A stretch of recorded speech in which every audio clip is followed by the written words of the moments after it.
You know what this is, don't you? This is voodoo. Nonsensical research and experimentation. Witchcraft. You don't believe this, do you? The cult is full of superstition and mysticism. We're scientists. All this talk of scientific explanation. It's sinful, that's what it is. It's your imagination, I think. My imagination. It's not, I tell you. Here, I know what it is. It's here. Probably Curse. Hello, Curse listeners. For today's Cursedness inspection, we talk about demons in France. But before that, we look into killer otters, how to break a Freemason's curse, and how child beauty pageants can get even worse than they already are. This is your co-host, Chris. And this is Cheryl. And before we get into our main topic, we are going to calibrate the Lord Carnarvon Cursometer, the AI-generated technological marvel we use to tell the cursedness of all things. Let me just start it up right now.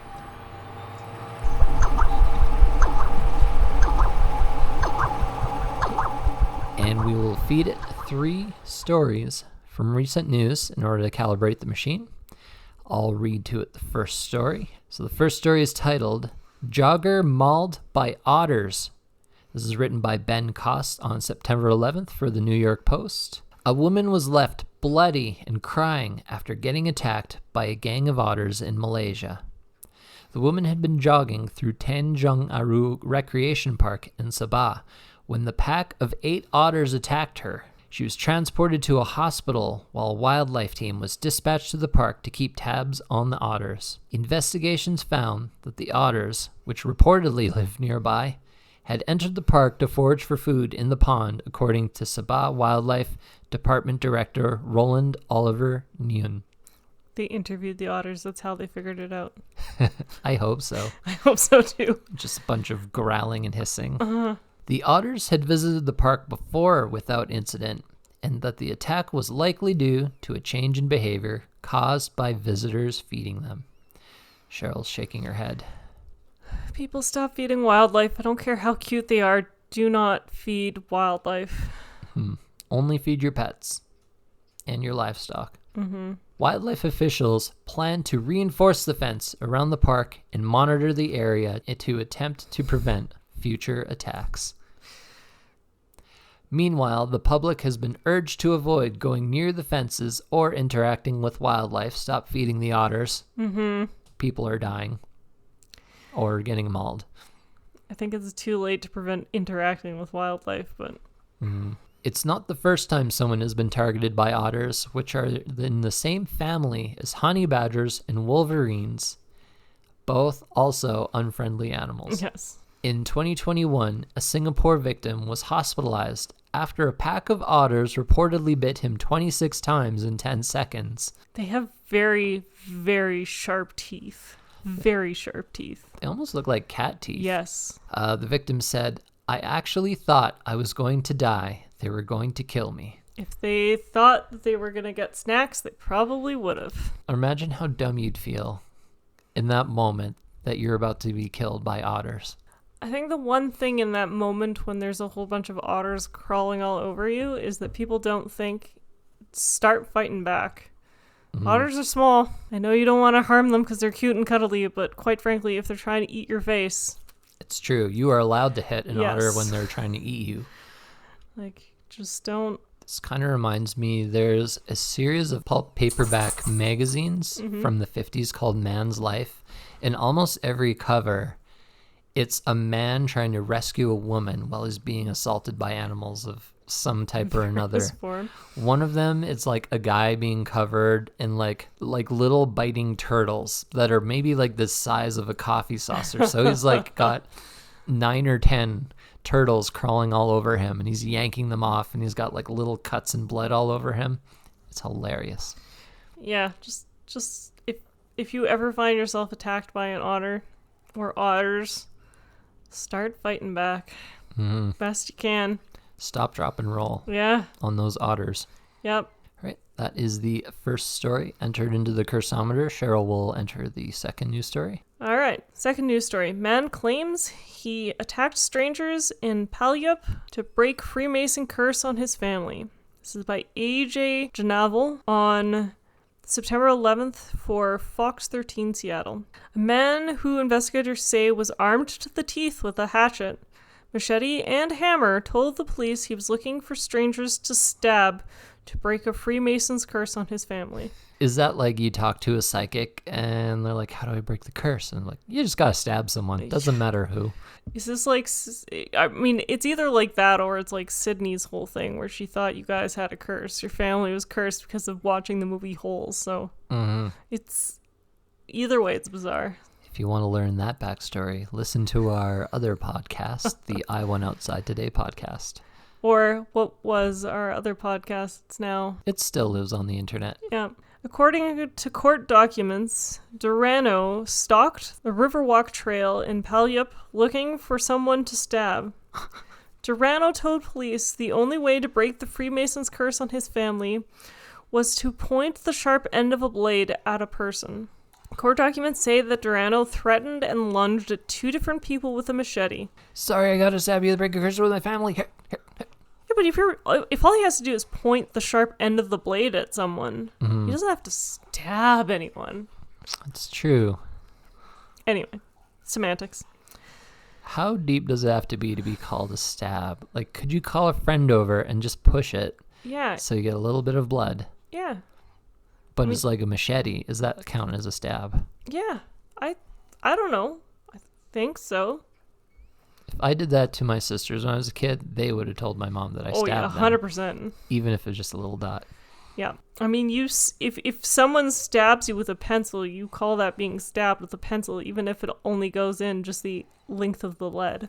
Yep. So, I think it's fine. Given the lack of familiarity with these individuals, the location, and the weapon utilized, the state is highly concerned about the community safety risk that he poses, prosecuting attorney said, and requests a high bail amount set.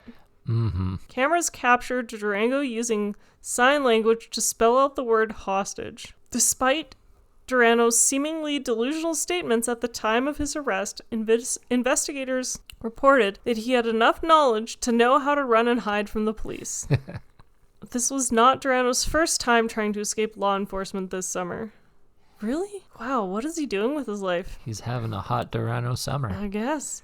In late June, Durano tried to run away from police while still in handcuffs after he was arrested breaking into an auto shop trying to steal a car. So he went from trying to steal a car to trying to break a Freemason's curse. Maybe the car stealing was the curse, making him do it, compelling him to. Yeah, I guess so. I don't know enough about Freemason curses. I didn't think they cursed anyone. I didn't think so either. Like our Fort Edmonton here, they have a Freemason hall there.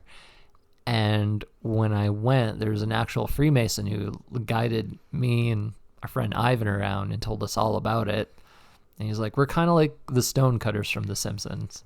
He's like, we don't have any spooky rituals. We just go around and do things. Yeah. They seem like generally nice people. Yep. Durano must have did something pretty bad to get them to curse him. Although maybe the Freemasons want us to believe they're nice people. Oh, yeah. How deep does this go? All right. I will enter the final story into the cursometer here for calibration. Girl performs routine about John Benet Ramsey murder on Dance Moms reboot. This is an article from August 23rd by Danette Wilford for Canoe.com. Is it still on TLC? You know, it didn't say. No. I bet it is. I think that's the only channel that shows this sort of thing. Okay. A reality competition show sparked outrage after one of the performers did a routine inspired by the 1996 slaying of Jean Benet Ramsey. Ramsey was a 6-year-old beauty pageant contestant who was found strangled to death in her home, whose murder has gone unsolved for 27 years. Now the TV show Dance Moms, A New Era is facing backlash after one dancer was forced to learn about the tragic tale, then perform a routine in which she pretends to be strangled. This is why I hate reality TV so much, because they're just trying to get people to watch, regardless of the content of their show. They just want people to watch. Yeah. It's terrible. They just want to submit people through terrible experiences for the enjoyment of others. Yeah. It's kind of like the Hunger Games. That's true. You're going to be a glitz pageant girl, the mother of the 11-year-old dancer told her daughter on the episode. That's who Jean Benet was, but then she got kidnapped and murdered. In the episode, the girl is seen going over the routine with her dance teacher, who reminds the dancer that it's a really sad, tragic story, adding, "So you're playing this young child who's put on display at all these pageants and your parents want this fame and stardom for you. Or is that what you really want?" Despite the traumatic story, the young girl fully commits to the piece, saying, "This is really not for me, but I'll do anything for the win." In the end, her performance earned her a 4th-place finish in the competition. This kid probably was just like, this is the story of my life. I'm going to die in the exact same way. Pretty much. She told her mother after getting slammed by her coach, "I kind of know how Jean Benet felt. I'm never good enough." Wow. Poor kid. Yep. What is this even for? Yeah. All 3 news stories have been loaded into the cursometer for calibration. I will get it to spit out the results for the news stories now. Please stand by. Okay, and the results for the otter maulings of Malaysia. The cursometer says the real curse is people. Guys, don't feed wildlife. I don't know how many times it needs to be said. Every national park, every park in the city, everywhere says don't feed wildlife. Stop doing it. Yep. One of the other podcasts I listened to, when they said if someone ever gets hurt by a zoo animal, the host said 100% it's always the person's fault. It's usually the person's fault when wildlife are involved. And this woman may have never fed an otter in her life. The fact that everyone else in the park is feeding those otters is the problem. Do you think they chased her down for their snack? Probably. They just learn to associate people with food, and if they're hungry, Yep.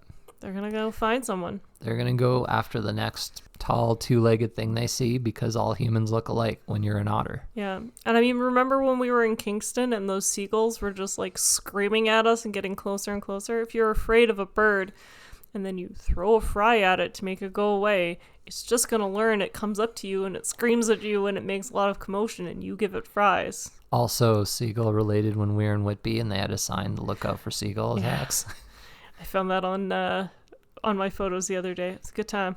And the results for our second story about the man attacking people in a park due to Freemason's curse. The results say probably cursed. Yeah, we can't know for sure if he was actually cursed by the Freemasons, but it does sound like there's... I think it's likely this man was the curse. Yes, he is his own curse. Because he's, I don't know, he's wandering around trying to stab people. Yeah. I mean, you're just supposed to put out a Craigslist post or advertisement looking for someone to stab to break my family curse. Or just tell everyone you're a vampire. Somebody's got vampire kinks out there. They'll let you stab them. It doesn't need to be violent and crazy in a park. Listen to Cheryl, people. Yeah, I have ideas. All right, and the results for the third story about little kids being forced to reenact Jean Benet Ramsey's death. The results say the curse is people. Curse are people. Curse am people is people. Is people. Just because you can do this doesn't mean you should. It's 100% just for ratings and to get controversy so that people watch the show. Mm-hmm. There's no other reason for doing something so ridiculous and over the top. Yeah, I mean, it's not illegal, but it should be against the law. And I think everything that is against the law now wasn't at some point, and then and this should be one of those things that get added to the laws. It's also very insensitive. Her family members are still alive. Her brother is still suffering because people think that he's the one who did it to her. I don't know, let the poor family be. All right, that completes the calibration phase of our episode. Before we move on to the main topic, we're going to take a little side quest over to the Probably Cursed Museum and Gift Shop. Okay, so Cheryl and I are building a collection of likely cursed items. We gather these curious items from estate sales, small towns, thrift shops, antique stores, and online sellers. In every episode, we release one for you to buy from our online shop to help fund this podcast and our future dream of opening a probably cursed museum. And today, in honor of our 13th episode, we are releasing artifact number 13, which I am calling the Devil Horn.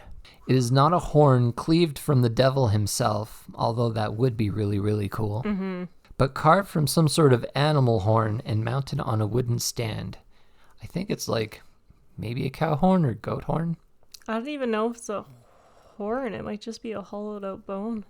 Like a femur or something? It's hard to tell. The carving depicts a chubby, pointy-eared demon doing battle with something he is clutching in two hands while he stands on the legs of some other creature. I tried many methods to determine who the characters are on the horn, and I can't come up with 100% sure determination of what it depicts. But the closest thing online that I could find in mythology is it may depict Krishna's victory over a demonic horse, was sent by an evil king to murder Krishna before Krishna could murder him, according to some prophecy that king heard. But the figure depicted on here looks a little bit more evil than the usual depictions of Krishna, with a bald head, pointy ears, an angry expression, and bared teeth. There's a name carved on here, and it looks like it says Vilagran, and you can see like the tool markings in the actual bone, which is kind of cool. If you'd like to take a good look at it, or better yet, get it for yourself, head on to our online store at probablycursed.com to view it. And for our weird activity in the house update, a few weeks ago, I had just finished off a bottle of peach whiskey, and the empty bottle was on the counter. Chris and I were in the living room watching TV, and all of a sudden we heard this noise, like the top of the bottle popping, and it shot off and it fell on the floor. It caused quite the noise. We both jumped. So good times. This is not like your normal cork either. Like, think of like a bottle of Disaronno where the cork on top is like this large, heavy rectangle. Yeah. Plugging up the bottle.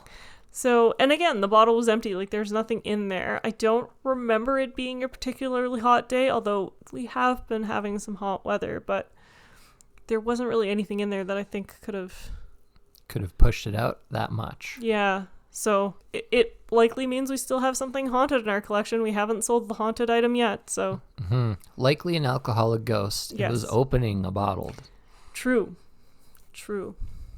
So we need to take a second look at our cursed museum there to see what looks like would have belonged to an alcoholic. We'll get back to you. Maybe that'll be next month's item. Whatever we think would have belonged to a drunk person. That's true. You know, we should figure out something Christmassy. The next month is a December episode. Oh. We'll start thinking. I'll have to come up with a Christmassy topic. All right. Well. All right. So that is it for the Probably Cursed Museum and Gift Shop portion of our episode. We now move on to our main topic. Today, I'm going to talk to you about famous demon and devil encounters in France. We will discuss 3 cases of demons in France, 2 of which are demon possession cases. There will be the Loudun possessed nuns, Estelle Faguet and her visions at Pelvoisin, and the exorcism of Nicole Aubry. You keep seeing Demons of France, and I keep thinking Genius in France by Weird Al in my head, and I'm Weird Al-ing it into Demons in France. Well done. You know what? Power to you, because this is a wild ride. Now, Chris, do you remember a few months back when I was trying to do a listener suggested story? Yes, we had gotten our very second request for an episode. Well, I looked into the suggestion from our listener Georges, who is from France, and there wasn't a lot of information on the story that he requested, but I still wanted to do the story, so that's why we have 3 demon possession cases in this one.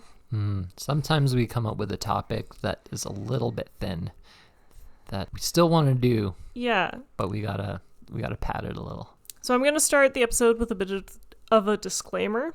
So disclaimer 1. Oui, je peux parler en français un petit peu. I did spend most of my childhood speaking French in school, but we live in a part of Canada where most people speak English. And it's hard to find people to practice my French with, so pronunciation of French words and names might be a bit off. It's true. The most French we have in this area, people have learned from Looney Tunes, which I always remember. Avec, les wildcat escapez-vous. Which is not completely French. Also, France French and Canadian French are two different dialects of the same language. So they sound a bit different. So my pronunciation may be different than what they would actually use as pronunciation in French or in France. It's like the difference between Texas English and Scottish English. Yes. And additionally, there's Old French, which just like Old English, can sometimes use words or names that I'm not familiar with.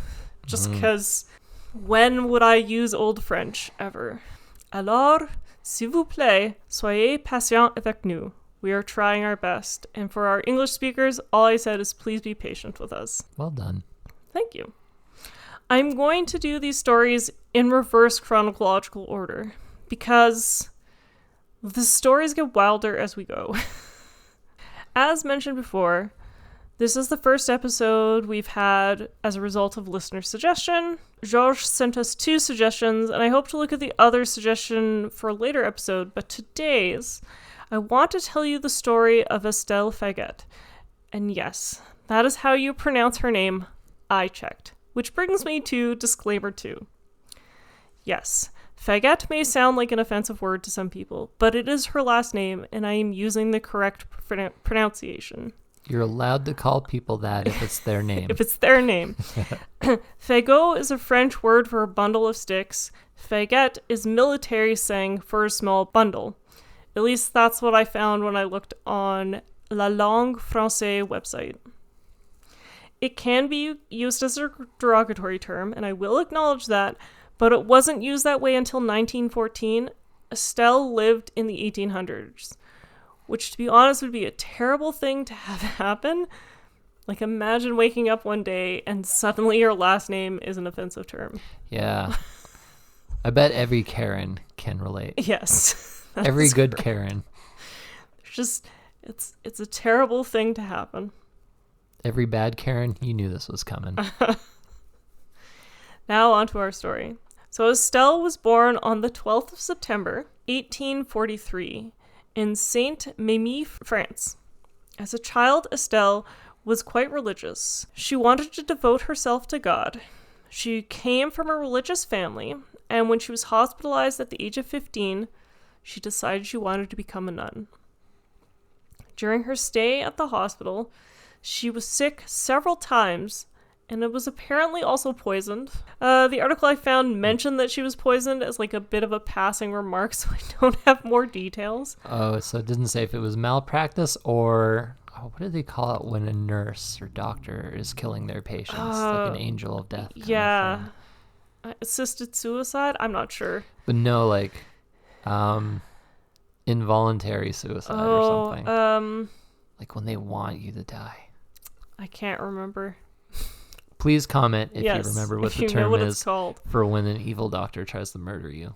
Either way, there's no details, so I can't really tell you what she was poisoned with, or how she was poisoned, or how she knew she was poisoned. I think all they had was arsenic back then. I was going to say, yeah, arsenic, or maybe too much opium. Mm-hmm. But after her hospitalization, she did decide to move back home. Other than one other instance of her having to be hospitalized for a stomach infection in her 20s, she seemed to live fine until 1875, when she ended up being so sick she was referred to a homeopathic doctor in Paris. Uh-oh. I don't know if homeopathic meant the same back then, but it's the 1800s, medicine wasn't that good then anyway, so... Oh, yeah. I guess you had like a 50-50 chance with either. Yeah. It didn't really seem to make much of a difference. The doctor stated that not only did she have a stomach infection now, she also had a tumor the size of an orange on the left side of her abdomen.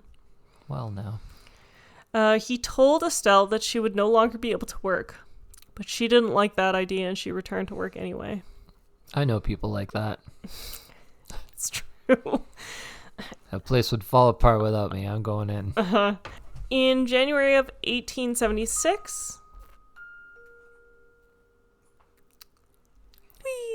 creepy clown from our previous episode just started playing music. Is sitting on the table with us. Still staring at me, by the way. I think it likes your topic, Cheryl. In January of 1876, the Estelle's employers brought Estelle back to her parents' place in Pelvoisin because she was so sick she was no longer able to work. So she had been caring for children for a family for a while, and they were just like, nope, you can't do this anymore. And on February 10th, Estelle couldn't keep any food down any longer, and her doctors told her family that Estelle would not survive the night. She was in immense pain and extreme suffering. She then asked for the curé of Pelvoisin to write a letter to her employer requesting that a candle be lit for her at Notre-Dame de Victoire, so Our Lady of Victory, and Our Lady of Lourdes Church. February 14th is our first encounter with the supernatural. Valentine's Day. Yep. Estelle saw a demon at the foot of her bed that evening. Valentine's demon. Valentine's demon. It woke her up, hoping to harass her in her final moments of life. But the Virgin Mary showed up by her bedside, and it scared the demon off. Get on, Scoot. Get out of here. Mary then apparently told Estelle, "Fear nothing. You are my daughter. Have courage. You are to suffer 5 days more in honor of the 5 wounds of Christ. By Saturday, you will either be cured or dead." That is not helpful. I mean, other than that, you know that the mother of Jesus is like, gave you a personal visit. Yeah. None of what she said is particularly comforting. Or, yeah, it feels like, I don't know, why even bother? Mm-hmm. Estelle, of course, told her doctors this news, which, being homeopathic doctors, is probably not the craziest thing they've heard. It's true. And they're like, oh, this is because of my treatment. The demon returned every night between February 15th and February 17th, each time getting closer and closer, but each time being scared away by the Virgin Mary. Just imagining her chasing it away with a broom. You know what? Honestly, that's probably what happened. Finally, on February 18th, the Virgin Mary showed up, and this time she was on her own. Mary told Estelle to give all her pain over to God, and when Estelle did, she was magically cured. During her lifetime, Estelle had 10 more visions of the Virgin Mary and lived 50 more years, dying at the age of 86. Nice. Yeah. There are some people that thinks that she was visited by both a demon and the devil, while others say that it was Asmodeus, Lucifer, Beelzebub who visited Estelle. Although, again, regardless of what occurred, which demonic creatures visited her, she was cured, and she actually went on to write her own biography. Depending on the time of year, the devil might have been in Estelle. Flashback to our last episode. It's true. Once again, thank you, Georges, for the suggestion. It sent me on a wild trip to discover all the other demon and devil encounters in France, which makes you partially responsible for the stories that we're about to follow. Enjoy, Georges. The best-known possession case in Europe happened in France in the town of Loudun. It started, again in September 22nd, 1632, when Sister Jeanne des Anges and Sister Marthe de Saint-Monique were visited in the night by Father Mousseau. So, Sister Marthe, recently deceased confessor, was asking for help. Suddenly, Father Mousseau transformed himself into an erotic version of Urbain Grandier, a priest who was known as a womanizer and an anti-royalist. Ooh, saucy. And who was at this time banned from being able to perform his priestly duties because of his poor behavior. Lustful dreams of Grandier spread through the 19 nuns at the convent, but it appeared that Sister Jeanne was the most affected by the visions and possession. There was a rumor that Sister Jeanne housed several demons within her body, and the church would not stand for this, and they decided the best way to handle the whole situation was to have a public exorcism. Public. Public. And these public exorcisms drew spectators from all over Europe. I mean, it would. Yeah. I mean, people still watch that sort of thing on TV now, so... Yep. The young nuns barked like dogs. They swore, they flashed people. They spoke in garbled Latin, and they even twisted their bodies into weird positions. The exorcism revealed that the demons went by the popular demon names including Asmodeus, Behemoth, Leviathan, and Astaroth. All awesome band names. And after months worth of exorcisms, the church exorcists were finally able to determine who the man was behind all of this. And it was the man who appeared as a naked apparition, Urbain Grandier. Now, Grandier was technically still alive at this time, but not for long. Because if we've learned anything from history from the 1600s, there was a witch hunt going on. And due to his involvement, and yes, involvement is in air quotes, Grandier was put on trial for witchcraft. He's like, who? Where? It's like, what was I even doing? What? You can't. Sounds like something I do, but I was very drunk. During the trial, the prosecution claimed that they had found a pact which Grandier had made with the devil, in which he was promised the love of women, wealth, and worldly honor, and the document was even endorsed with a diabolical signature. I wonder what that is. I wonder if they've got it in a museum in France somewhere, because I want to see that. Yeah. And I mean, how do you even argue that in court? Like, back then, how do you prove that you didn't sign it? So Grandier was convicted and burned at the stake in 1634 in front of... Seems harsh. Yes, very harsh. Keep in mind, he didn't like the church or the royal family. But he worked for the church. Oh, right. Sorry. Keep in mind, he didn't like the royal family. Okay. It may have had something to do with how this all went down. Maybe he got a little bit mouthy in court. And they're like, yeah, I see the devil in him now. Yeah. Wait, what? So he was burned at the stake in 1634 in front of 6,000 people. Wow. The population of Loudun at the time was 20,000 people, so just under half the town showed up for this spectacle. People at the back of the crowd probably couldn't see anything. No, I don't even know why you would show up at that point. You want to know the sad irony of the whole thing? What's that? It didn't even stop the possession of the nuns. Oh. It actually got worse. I mean, isn't that how it worked with Freddy Krueger? I think so. He just came back from the dead to make things worse. Saucy Freddy Krueger. It took a guy named Frère Surin and his prayers to finally exorcise the demon. This naked, dancing, erotic demon. Yes. And this story was actually turned into a movie that was produced in 1971 titled The Devils. So another movie to add to our watch list. Ooh, The Devils. Is it an English movie? It is an English movie. Nice. Or else I'll need to get you to translate for me. Now remember how I said these stories get wilder? Yeah. Well, our third and final story today should maybe have been its own episode, but once I started researching it, I couldn't stop. So here's the story of Nicole Aubry. Sometimes these rabbit holes turn into black holes, Yeah. and you just can't escape. So on November 3rd, 1565, Nicole, I may switch back and forth because the names are spelt the exact same way.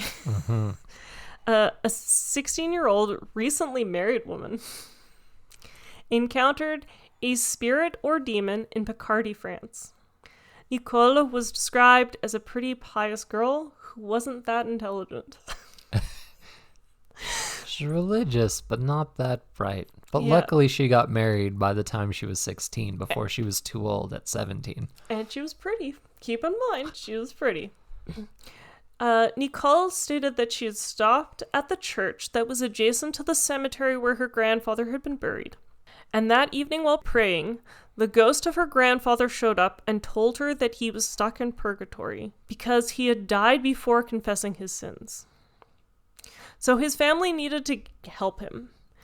I gotta say that back when I went to church as a little kid, this bothered me because they're like, you can't go into heaven unless you've confessed your sins. You gotta go to confession. I'm like, but what if you commit a sin and then die immediately? Yes. This is what happens.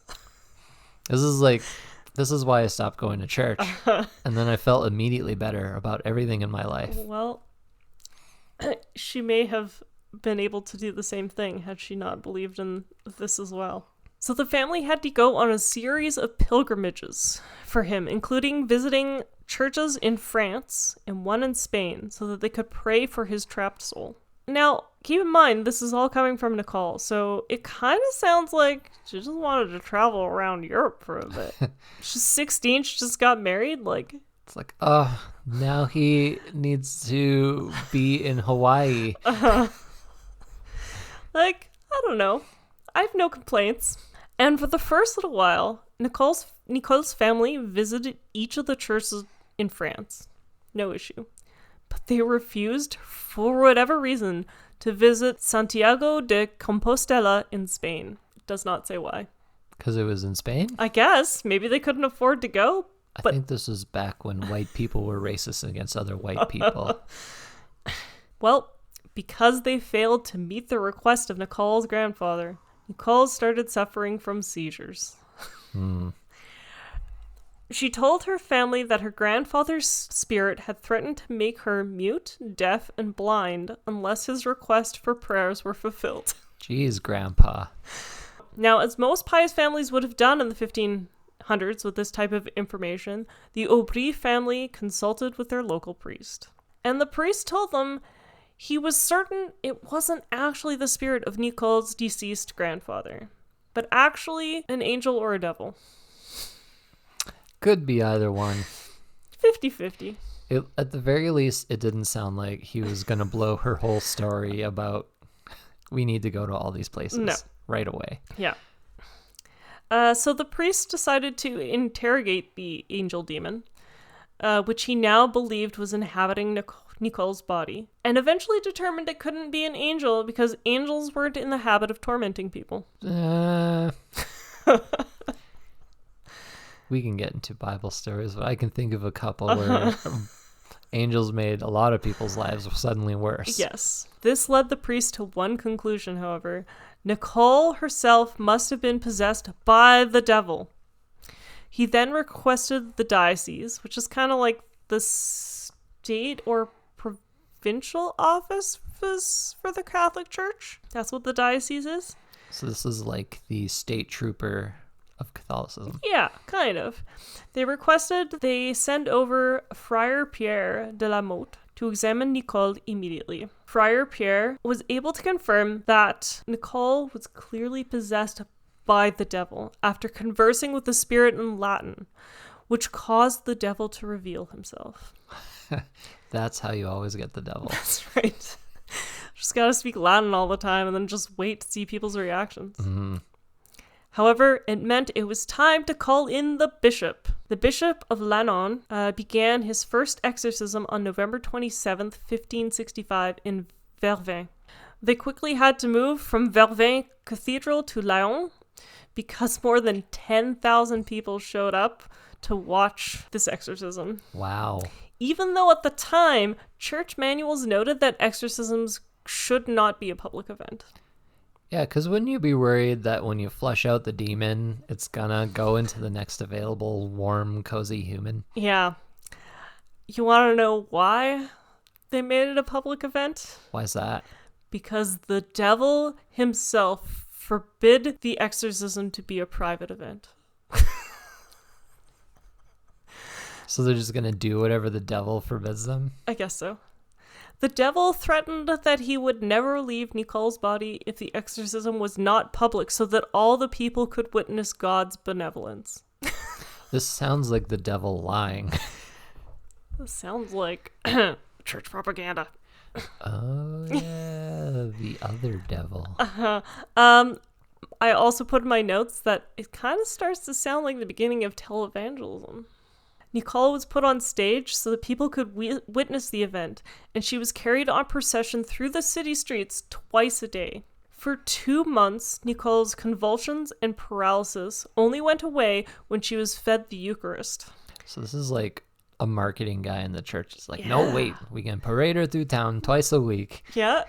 People be tithing even more. Yep, they're going to come to church. Everyone's afraid of the demon all of a sudden.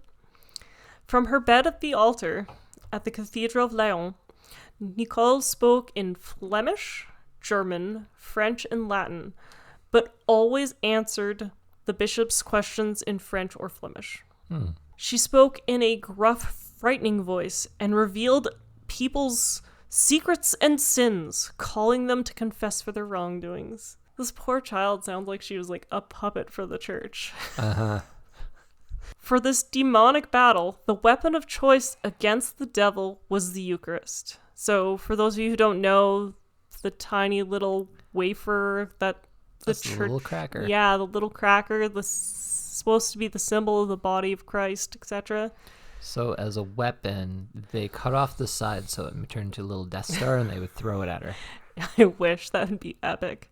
The exorcists had already tried holy water, crosses, saint relics, but they found all of these items had little effect on the devil. And I guess they weren't ready to try a silver bullet. No. I mean, she was a 16-year-old married woman who hadn't had children yet. Church can't have her dying just yet. It's true, especially if you're transporting her around town twice a week. That's right. The people gathered for Nicole's exorcism to witness her body attempting to resist the consumption of the Eucharist, and even heard the devil proclaim that he feared its power. Oh no, it's so scary. Please don't. I can't enter the body of anyone who hasn't had a Eucharist from Mass. The devil also admitted that his name was Beelzebub. For weeks, Nicole fed more and more unholy wafers, which led to the devil to call in his army of over 30 additional demons to possess Nicole's body. The exorcism continued and finally came to an end on February 8th, 1566, when the final demon was exorcised from Nicole's body at the Cathedral of Lyon. Nicole was finally free, and King Charles IX even visited Nicole and gave her 10 écus for being a living witness of the Catholic faith. So écus is like golden dollars. Wow. Yeah, which is like... Sounds like she got paid. She got paid. Again. Our demon just played. Our demon just played. This is totally a slip. It must be a demon. Yeah. For those of you who are looking for proof that this randomly plays noise. Yep. Here's your proof. Artifact number 12. Again, it's sounding more and more like Nicole was paid by the church to maybe put on a bit of a show. Maybe she was like, all right, guys, I made it up. And they're like, you were making it up this whole time? She's like, yeah, look, brah, contorting like amazingly because she has like contortion abilities. Yeah. And they're like, how would you like to make a few dollars? How would you like to make a few écrous? The Catholic Church has been losing popularity. We would love for you to come and help us bring more people in. If you could spider walk in front of a crowd of 10,000 people like you did in front of all these priests, we can give you 10 gold coins. Nicole's public exorcism paved the way for all other public exorcisms in France, including the exorcism of a 13-year-old boy named Laurent, who was possessed by a demon named Bonnoir. There was also a 50-year-old man who ended up being possessed twice by, and no other detail than that, and a woman named Marguerite Aubry, who is not related to Nicole, but she claimed to be possessed by the exact same demons as Nicole. you know, if the demons are real and they're like, we're going to possessed the entire bloodline, but then they got the last name mixed up. Yeah. I mean, why not? Ruined this whole lady's life. Also, in 1598, another series of public exorcisms were held in France, in which the woman, Marthe Brossier, apparently became possessed after reading about Nicole Aubry. So I apologize if any of you become possessed. I have not managed to become possessed myself yet, and I wrote this a few weeks ago. I know, for really heavy topics, you're supposed to put a trigger alert Yeah. for people with PTSD. But Yeah. what about demon possession alert? I mean, I've kind of figured if nothing happened to me, and is anything weird happening to you? Is anything weird happening to you? Not yet. Okay, well then I think we're good. Our listeners are safe. I think our dog is having a very intense dream right now. Yes, he's definitely hearing my demon stories, and he is not okay. And that concludes our tales of demons and devils in France. Fantastic. I loved it. Mm-hmm. If you ever wonder where televangelism came from, you can blame Nicole. You can blame the French. Or the devil who wants all exorcisms to be public. Uh-huh. Just so God can see how great God is. Uh-huh. And not just for a big show and dance. Yep. Well, that was fantastic.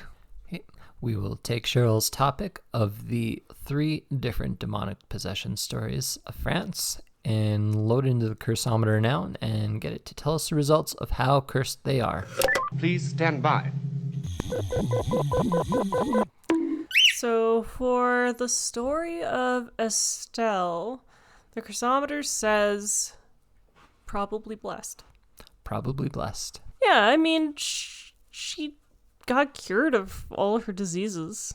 Yeah. And the demon, devil, whatever was coming to visit her really didn't do anything. It just showed up and Mary scared it off. Yep. Came closer and closer to her bed and she was protected. Yeah, she's fine. So she was blessed. She was definitely fine. And for the second demonic instance, for the nuns of Loudun, the cursometer says probably cursed. Yeah, it sounds like the nuns felt like they were being possessed. So either by a demon or just through mass hysteria. But if it was mass hysteria, still that one guy got singled out and killed.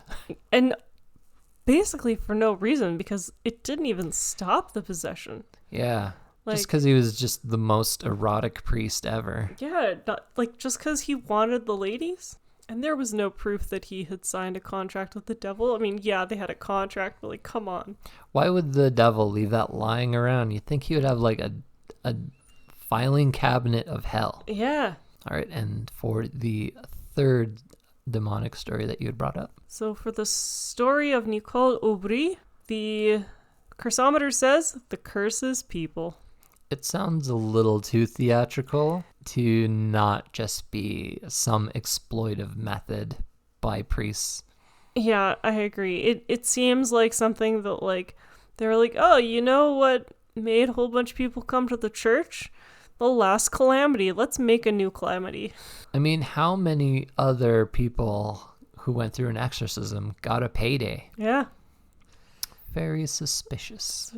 It's very, very interesting. I don't know enough about King Charles to know whether or not he was a staunch Catholic, but I assume so, considering he's like, oh, look, you're a living witness to the Catholic faith. Here's some money. Mm-hmm. Plus, all these other people that became possessed in France, and even the one person after reading the story, come on.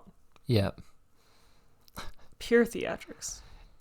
We apologize to anyone who suddenly become possessed through this broadcast. Yes. Yeah, those are some stories I'd never heard of before. Mm-hmm. Thank you, George, for sending Cheryl on this rabbit hole of demon possessions. Feel free, any of our other listeners, if you have episode suggestions, send them in. Email us at probablycursedpodcast@gmail.com, or you can DM us on Facebook, Instagram. We also have a TikTok, but I haven't received any DMs on there yet. I don't know if you can. You can write in the comments of our videos. And again, if you would like to take a look at our haunted artifacts on our online store at probablycursed.etsy.com, you'll be able to take a look at the most recent artifact number 13, the Devil Horn.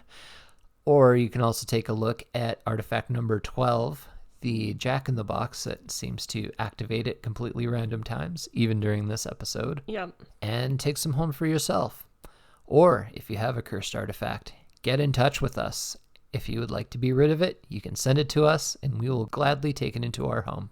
Just send us an email, and we'll give you a post office box address you can send it to. We know that this is how most horror movies starts, but I figure if we put all the haunted objects in a big circle, we can just make them fight each other for dominance. I don't know if they will. I don't think demons work together. I think they will fight, actually. They might, yeah. And until next month, this is your host, Chris. And this is Cheryl.